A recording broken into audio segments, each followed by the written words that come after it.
नमस्कार। 24 TV network आज एक बार फिर डॉक्टर प्रभात कौशिक को अपने स्टूडियो में आमंत्रित किया है। Doctor Prabhat Kaushik does not really need any introduction.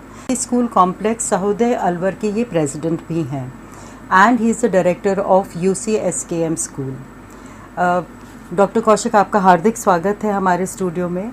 पहले तो मैं आपको सबसे पहले ये बताना चाहूँगी, जो फीडबैक हमें मिले हैं सब ने हमें कॉन्ग्रेचुलेट किया है, जो टाइमली हमने topics on fees, salary and life skill cover किया है। चर्चा है शिक्षा में एक बार फिर मैं आपसे रिक्वेस्ट करूँगी और चाहूँगी, जो लोगों का रिक्वायरमेंट है कि फ़ीस रिलेटेड अगर आप कोई मैसेज देना चाहें तो please you can use this platform और हमारे सारे स्कूल्स, टीचर्स, पेरेंट्स को आप एक मैसेज दे दीजिए regarding fees and salary. Chitra ji नमस्कार, और मैं आपके सभी व्यूअर्स को नमस्कार करते हुए आपको साधुवाद देना चाहूँगा कि आपने एक बड़े सही टाइम पे बड़े सही टॉपिक्स को चूज़ करके चर्चा शिक्षा का आगाज़ किया है। और मुझे भी, जैसा कि आपको तो बहुत फीडबैक आ ही रहा होगा, मुझे भी बहुत लोगों से फीडबैक आ रहा है कि हमको ये स्किल सेट वाला नॉलेज नहीं था, फीस वाला नॉलेज नहीं था, और भी बहुत सारी चीज़ें हैं जो हमने चर्चा शिक्षा में यहाँ की हैं, लोगों को बहुत फ़ायदा हुआ है। और मैं मानता हूँ एक सभ्य सोसाइटी में यदि इंफॉर्मेशन इजीली एक्सेसिबल और अवेलेबल हो तो उसका समाज के ऊपर बहुत फ़र्क पड़ता है। तो वो ज़माना चला गया जब हम इंफॉर्मेशन को हाइड करके रखते थे और लिमिटेड लोगों तक रखते थे। अब टाइम है कि हर एक पेरेंट को, हर एक स्कूल को, हर एक शिक्षक को सारी बात पता हो और बिल्कुल ट्रांसपेरेंसी के साथ पता हो। तो आप जो एपिसोड्स लेके आई हैं और चर्चा शिक्षा जो आपने प्रोग्राम कंसीव किया है, मैं समझता हूँ ये बहुत बड़ा रोल प्ले कर रहा है और करेगा आने वाले टाइम में लोगों को इन्फॉर्मेशन देने में। जहाँ तक अब आपका सवाल फीस को लेकर है, मैं 2-3 पॉइंट्स अपने पेरेंट्स के लिए बोलना चाहता हूँ। डियर पेरेंट्स, आज की स्थिति में हम सब अवेयर हैं कि आप भी कोरोना नाम की महामारी से अपने अपने तरीके से जूझ रहे हैं। आप सब शंकित भी हैं, आशंकित भी हैं, डरे हुए भी हैं और अपने आप को आइसोलेटेड किए हुए भी हैं। घर के अंदर 1 महीना बिना किसी काम के गुजारना हम समझते हैं आसान नहीं है। तो मानसिक स्तर पर भी हम सब लोगों को कुछ रिलैक्सेशन की ज़रूरत है। तो उसके लिए मैं सबसे पहले तो आपको एक सलाह देना चाहता हूँ कि आपके घर में कई सारे स्ट्रेस बस्टर्स हैं। आपके हर एक बच्चा अपने आप में एक बहुत बड़ा स्ट्रेस बस्टर है। यदि उस बच्चे को आप फ्रीडम दे दें आपके साथ अच्छे से खेलने की, तो आपके ऊपर आने वाला कोई भी स्ट्रेस आपके साथ रह नहीं सकता। तो use your children as stress buster. Don't watch too much of TV, don't watch too much of news, क्योंकि वो नेगेटिविटी बच्चे के भी दिमाग में जाती है। बच्चों को भी बहुत ज़्यादा कार्टून्स और टीवी की तरफ जाने के बजाय इंडोर गेम्स में उनको एंगेज करें तो वो बच्चे सेफ रहेंगे, स्वस्थ रहेंगे। और बहुत सारे स्कूल से, जैसा कि आपको पता है कि मैं CBSE Sahodaya schools complex Alwar का अध्यक्ष हूँ, उसके नाते 50 स्कूल्स जो अलवर में आते हैं जो CBSE एफिलेटेड हैं, इन सब की तरफ से मैं आपसे एक निवेदन करता हूँ कि जो लोग सक्षम हैं, जिनके पास व्यवस्था है, वो लोग फीस पे कर दें जितना हो सकती हो सभी स्कूल्स में।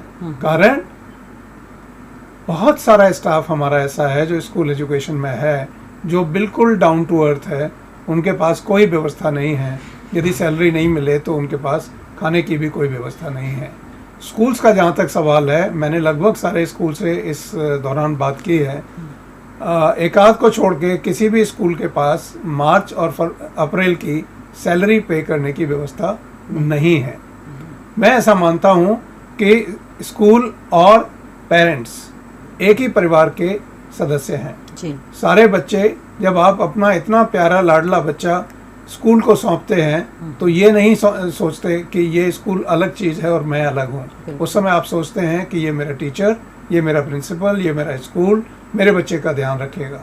तो जब आप उस स्कूल, उस टीचर, उस स्टाफ, उस प्रिंसिपल को प्यार करते हैं, इसका मतलब वो आपके परिवार का हिस्सा है, तो आप ये नहीं देखना चाहेंगे कि आपके परिवार में कोई भी सदस्य ऐसा हो जिसको खाने के लाले पड़ रहे हों। तो मेरा निवेदन उन सब से है जो अफोर्ड कर सकते हैं, जिनके पास व्यवस्था है, वो कम से कम स्टाफ को सैलरी मिलने लायक फीस जमा करा दें, और जिनके पास नहीं है, मैं स्कूल से भी निवेदन कर चुका हूं कि उनके ऊपर कोई प्रेशर किसी भी किस्म का फीस जमा करने का ना तो है और ना ही होना चाहिए।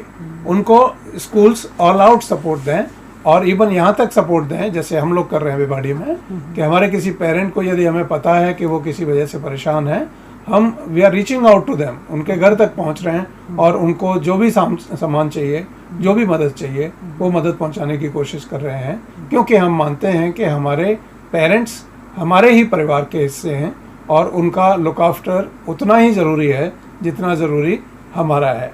तो मैं दोहराते हुए एक बार हाथ जोड़कर निवेदन सभी उन पेरेंट्स से करता हूं कि जिनके पास व्यवस्था है वो जितना संभव हो सके फीस जमा कर दें, ताकि स्कूल के अंदर जो गरीब स्टाफ है, पर्टिकुलरली सपोर्ट स्टाफ, जैसे आपके ड्राइवर्स हैं, कंडक्टर्स हैं, स्वीपर्स हैं, आपके सिक्योरिटी गार्ड्स हैं, पियोन्स हैं, आयाज हैं, उन सबको एटलीस्ट सैलरी मिल सके। इस क्रम में बहुत सारे टीचर्स भी ऐसे हैं जो केवल सैलरी पर ही निर्भर हैं, उनको भी कुछ आधा पद्दा कुछ भी यदि सैलरी मिल जाए तो उनका गुजारा हो सकेगा। तो मैं उन सभी पेरेंट्स से जो सक्षम है, अगेन आपके माध्यम से निवेदन करता हूं कि जितना संभव हो सकता हो, जिस किसी भी तरीके से संभव हो सकता हो, कर दें। कुछ लोगों को हो सकता है ये लग रहा हो कि सरकार फीस में कुछ रिलैक्सेशन देगी। मैं सौदया कॉम्प्लेक्स के सभी स्कूल्स की तरफ से आपसे ये कहता हूँ कि सरकार का जो भी ऑर्डर उस समय आएगा उसको लागू किया जाएगा।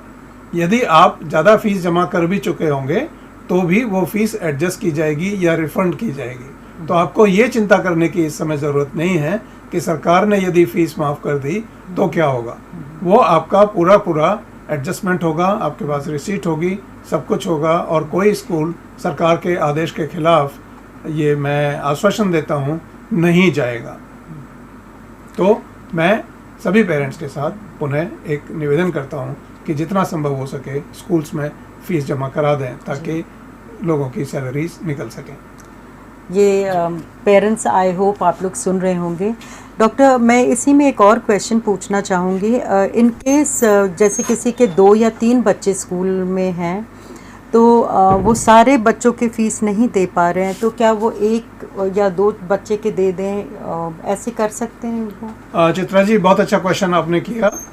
मैंने सभी स्कूल्स को पाबंद किया है इस बात के लिए कि जिसके पास जितनी व्यवस्था हो, जैसे 1 बच्चे की व्यवस्था है तो 1 बच्चे की जमा करा दें, 1 की भी पूरी नहीं है, आधी व्यवस्था है तो आधी जमा करा दें, 4 बच्चे पढ़ रहे हैं, 4 में से 2 की व्यवस्था है तो 2 की जमा करा दें। मतलब ये जितना पैसा आपके पास, जिसको आप आसानी से अपने पॉकेट से निकाल सकते हो, उतना जमा करा दें। ये चिंता करने की ज़रूरत नहीं है कि मेरे 4 बच्चे हैं, 1 की या 2 की मैंने जमा करा दी तो बाकी 2 का क्या होगा। हर एक बच्चा स्कूल्स में पढ़ेगा, किसी भी बच्चे को निकाला नहीं जाएगा, किसी भी बच्चे को तंग नहीं किया जाएगा, किसी भी बच्चे को फीस के लिए पूछा नहीं जाएगा। ये बात केवल पेरेंट्स और स्कूल के बीच में होगी। तो मैं समझता हूँ पेरेंट्स इस बात को समझते हैं। और मैं पेरेंट्स को एक बात और कहना चाहता हूँ, ये जो गरीब तबके का स्टाफ है, जो सपोर्ट स्टाफ जिसको हम कहते हैं, जैसे फॉर एग्जांपल कंडक्टर ड्राइवर, जैसे ही लॉकडाउन हुआ ज़्यादातर स्कूल्स के कंडक्टर ड्राइवर्स अपने अपने घर चले गए। उनके खाते में यदि तनख्वाह नहीं पहुंची और यदि वो वापस नहीं आए तो एक ऐसी भयावह स्थिति क्रिएट हो जाएगी स्कूल्स के और आपके सामने कि हो सकता है बहुत सारे स्कूल्स अपनी आधी या पूरी या कुछ बसेस भी ना चला पाएं क्योंकि स्टाफ नहीं होगा।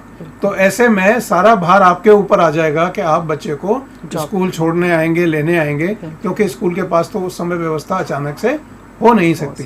धीरे धीरे स्कूल्स उस व्यवस्था को भी निपटाने की कोशिश करेंगे, मगर मुझे इस समय कोई प्लान बी नज़र नहीं आता जब तक उस स्टाफ को, जैसे फॉर एग्जांपल आपके क्लीनिंग एम्प्लॉयज़ हैं, उनको सैलरी नहीं मिली और वो निकल लिए या नहीं आए, जो छुट्टी चले गए वो वापस नहीं आ रहे हैं, उनको सैलरी नहीं मिली है, तो क्या होगा कि आपका स्कूल को रन करना अपने आप में एक बहुत बड़ा चैलेंज हो जाएगा, और उसका जो भार है, उसका जो संकट है, वो स्कूल अथॉरिटीज़ के ऊपर तो आएगा ही, वो पेरेंट्स के ऊपर भी आएगा, क्योंकि हम चाहेंगे कि जब बच्चे स्कूल्स वापस आएँ लॉकडाउन के बाद, तो उनको सब कुछ परफेक्ट अवस्था में मिलना चाहिए। तो उसके लिए आपका सहयोग बहुत बड़ा रोल प्ले करेगा। और मैं समझता हूँ अलवर ज़िले के जहाँ तक पेरेंट्स को जितना मैं जानता हूँ, मैं बहुत स्कूल्स में आप लोगों से फंक्शंस में मिला हूँ, अलवर ज़िले के पेरेंट्स बहुत अच्छे पेरेंट्स हैं, बहुत दयालु हैं और अपने स्कूल्स को बहुत लाइक करते हैं। तो मैं निवेदन करूँगा कि अपने स्कूल, अपने टीचर्स, अपने वो लास्ट एम्प्लॉय का ध्यान रखते हुए जितना संभव हो सके फीस जमा करा दें। धन्यवाद।